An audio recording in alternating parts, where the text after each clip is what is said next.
Why is it that most people struggle getting streams on Spotify even though they're doing all the right things, like promoting their music on Instagram, pitching to playlists, posting ads, and even paying influencers to post about it? Well, it's because they're not utilizing this system I built that helped me go from 37 monthly listeners to over 300,000 in just a few months, completely for free. Today, I'm going to show you how I did this in a simple 3-step system, but first, I need to give you a little context, and it starts with a gallon of milk and a guy in Namibia.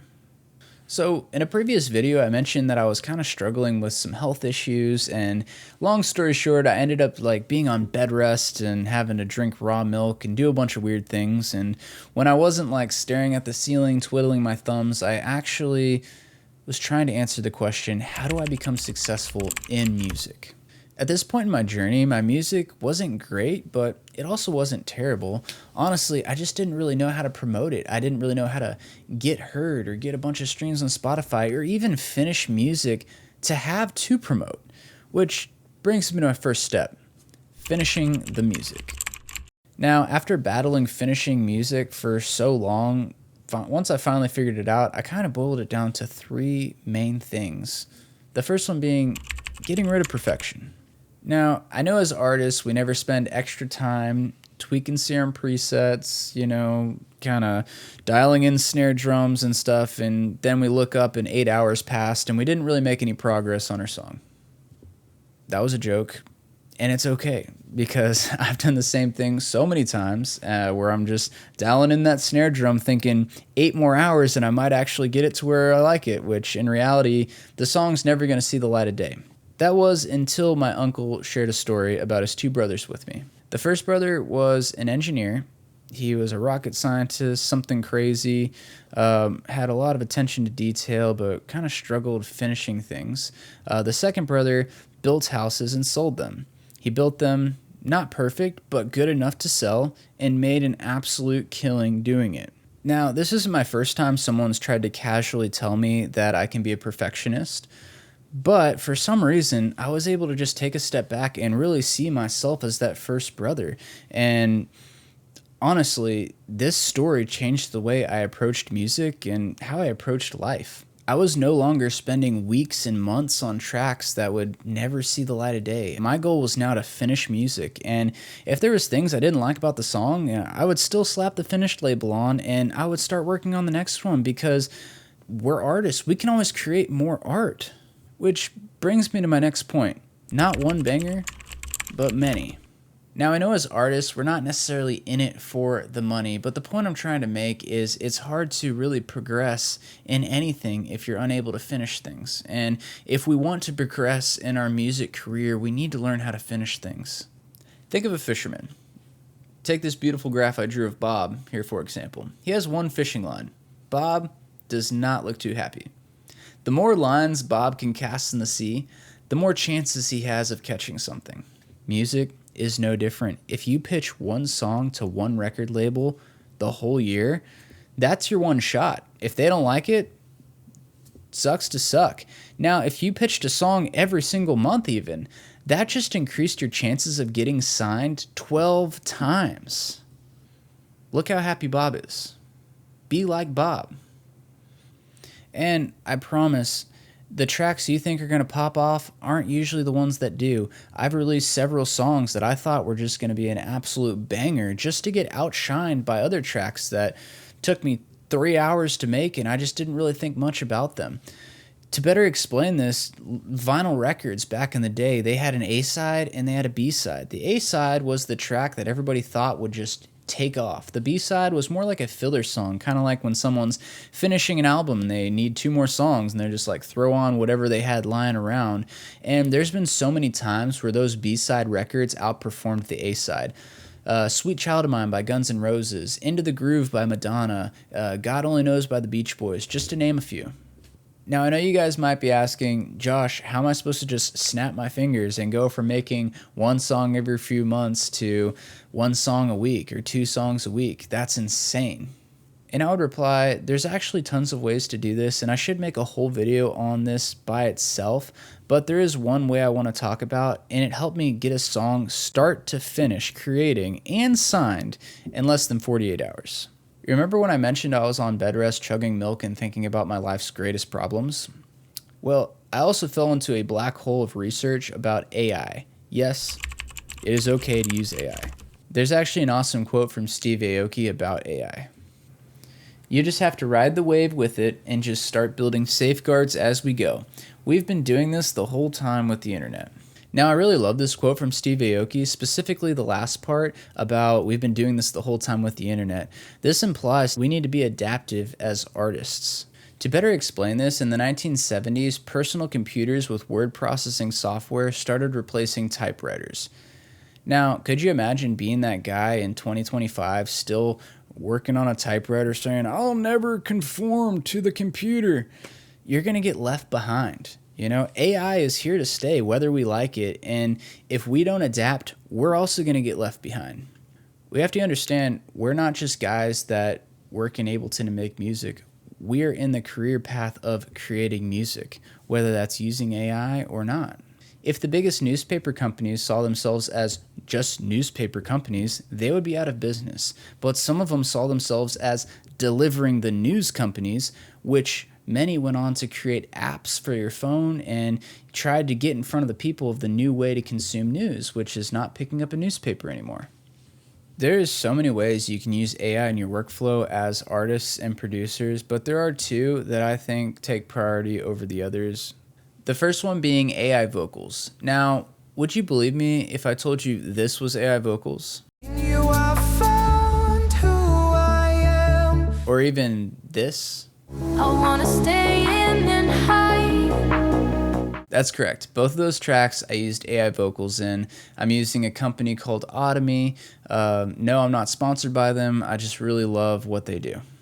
Being able to use AI vocals allows me to finish a song in a single day or a few hours without having to pick up a microphone, pay a vocalist a couple $100. The other plus side is the vocals are original and the lyrics are original, and it's not some oversaturated sample you got off Splice. No harm against Splice, but it's tough to get signed with sample vocals. Now, before people start freaking out in the comments, the human voice is still the golden standard. You can never replace the sound or the soul of a human singing. But again, if our goal is to finish songs every day and every week, AI vocals will work.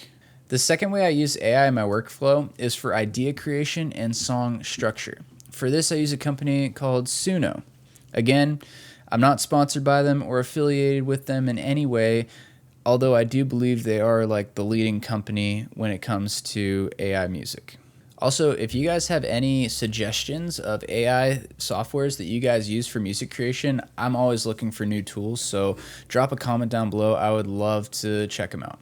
How I personally use Suno is I'll generate a song or several songs, I'll drag them in Ableton, and I'll examine the song structure. I'll maybe get an idea for a chord progression that they generated, or I'll steal a sample, right? The days of searching through Splice is kind of over because you can generate all kinds of samples using AI for like a guitar sample or just whatever you're looking for. And it's a game changer, guys. If you use these two ways, using AI vocals and then using Suno to generate full-on songs and getting ideas, I promise you, you will finish music 10 times faster.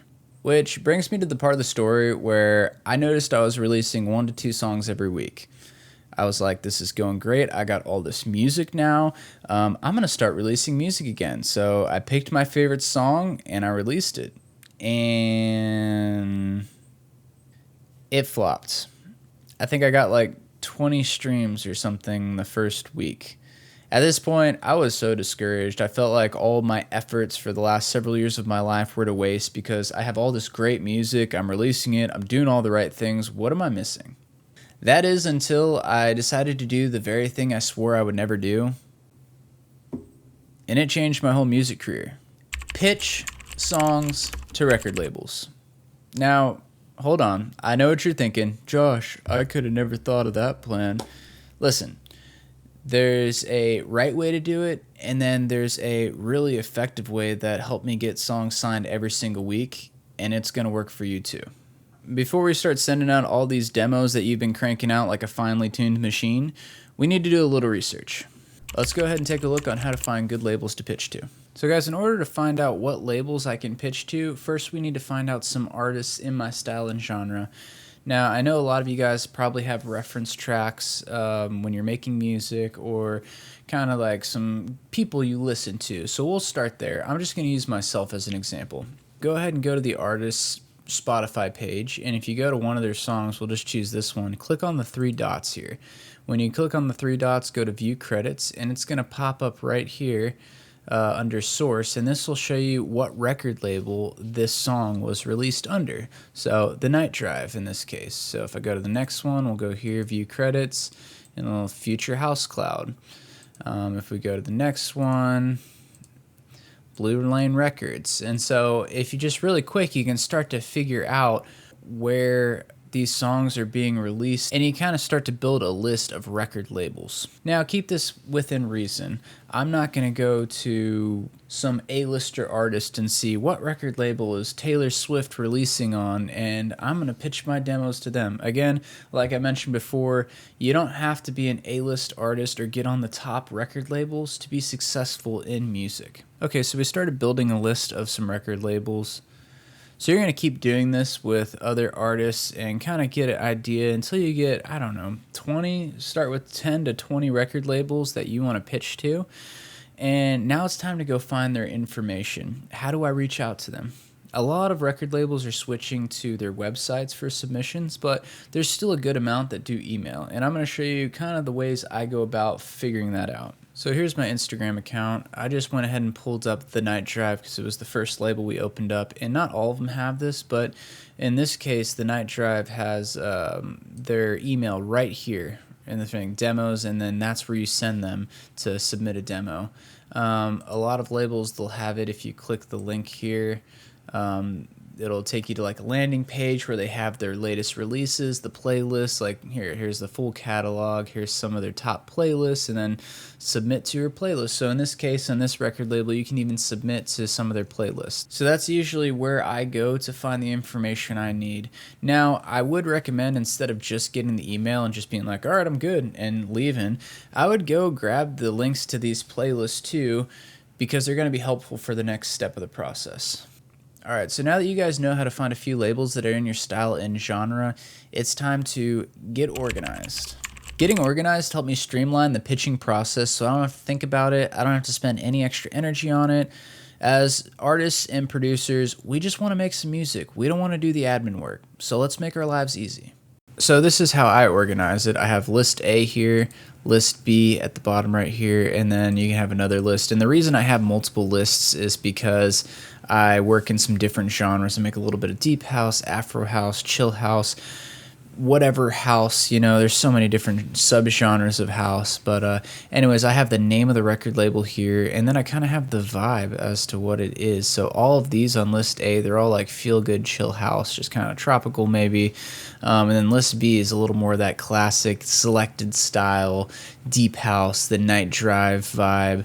And so I have the genres and style there, and then I have a link to those playlists. Remember when I said don't just grab the email, grab a playlist? This comes in use when you are trying to make a song to go after a certain record label. You can go click on these and go to their playlists and then start to listen to their songs and get an idea of what makes the Night Drive the Night Drive. What about these songs? What do they have in common? And what do I need to put in my track to make sure that it aligns with this label? The next section is the contact information, and I have all this blurred out because some of the record labels I work with, they wouldn't want me to just throw out all of their contact information on there, but this is where you're going to input all those email addresses, or even on some cases I have a submit link. So like for example, this one is a link. If I click it, it'll take me to the page where I will submit a demo. So that's how I organize mine. You can organize yours as however you want, but I highly, highly recommend you organize it so when you do sit down to pitch music, you don't have to think about it. It's all right here. To take this one step further, click the link below and download my free email template for pitching to labels. It's way easier than creating your own. However, I would change the language a little bit to kind of make it original and sound like you. Send to many, not just one at a time. All right, now that you have an arsenal of music, a highly effective email template, all of your labels organized, it's about time to send out some demos to some record labels. But really quick, before we do, I need to debunk a myth in the music industry first. When I started submitting demos to record labels, I was taught you're supposed to send anywhere from like 1 to 3 demos to 1 to 2 labels every 2 weeks, and this gave the record labels time to decide if they liked it or not and put you on hold. And if they didn't and 2 weeks went by, then you start the cycle over and you send it out because half the record labels won't even respond to you. I then had an idea. Have you ever seen the movie Gladiator? I just pictured my demo dropping in to this coliseum and every record label battling it out like it was the last final on Earth. That's what I want. I thought to myself, why would I just sit here and wait for 2 to 3 labels to get back to me, and aren't they the ones that are even making all the money off of my music? You have to understand, it's a business. It's not just, oh, what record label will release my song? It's what record label gets the privilege and opportunity to release my music and make money off of me. It's a business contract. It needs to work both ways. So right then, I decided enough is enough. I'm not going to sit around and wait. I'm sending my demos out to all the record labels, and I had a list of like 30 or 40 of them, and I just sent them all out. And what happened next was insane. I was getting offers right and left, and I was having 5 to 6 record labels wanting the same song. And although I had to tell, I could only choose one, and I had to tell some of them no, what actually happened is when I told them no, I still got put on their radar. I was able to get my foot in the door and develop a relationship, and I actually went on and worked with them anyways later on in the future with other demos. It's okay for record labels to fight for you. Now, I don't want to lie to you and tell you it's all cupcakes and butterflies and rainbows from here on out, and every record label is going to sign you and it's just going to be great. There is still a chance that you're not going to be able to get signed by some record labels that you might want to, but don't worry, I have a solution for this. Collabing with other artists. Collabing with other artists, this is a really effective strategy that can help land you on big record labels that might be a little out of your reach right now, and here's how it works. Start by finding an artist that is maybe a little bigger than you or about the same size. You can do this when you're doing your research like we did earlier looking for record labels, and then go ahead and reach out to them. But Josh, won't they just ignore me? Why would they want to work with me? I won't lie to you, there's about 70 to 80% of them that will ignore you or send you a short reply of how they're not interested. But that's okay, because all we need is that 20% to be able to connect with someone. Why would they want to work with you? Because you're going to add value. How? I'm going to show you. Again, I'll probably make another video kind of doing this whole topic on how to connect with other artists and network, but the value that you're going to bring to the table is the heavy lifting. The tough truth about collabing with bigger artists in the music industry is usually you're going to make 90 to 95% of the song. You'll send it to them. They'll be like, cool, slap on a few things, do the last little 5%, and then call it a day. But that's okay because we're trading off work and heavy lifting for bigger labels and bigger audiences. Now, the last thing I want to mention is don't be that guy. Don't be the guy that slides into people's DMs and just like, hey bro, want to collab?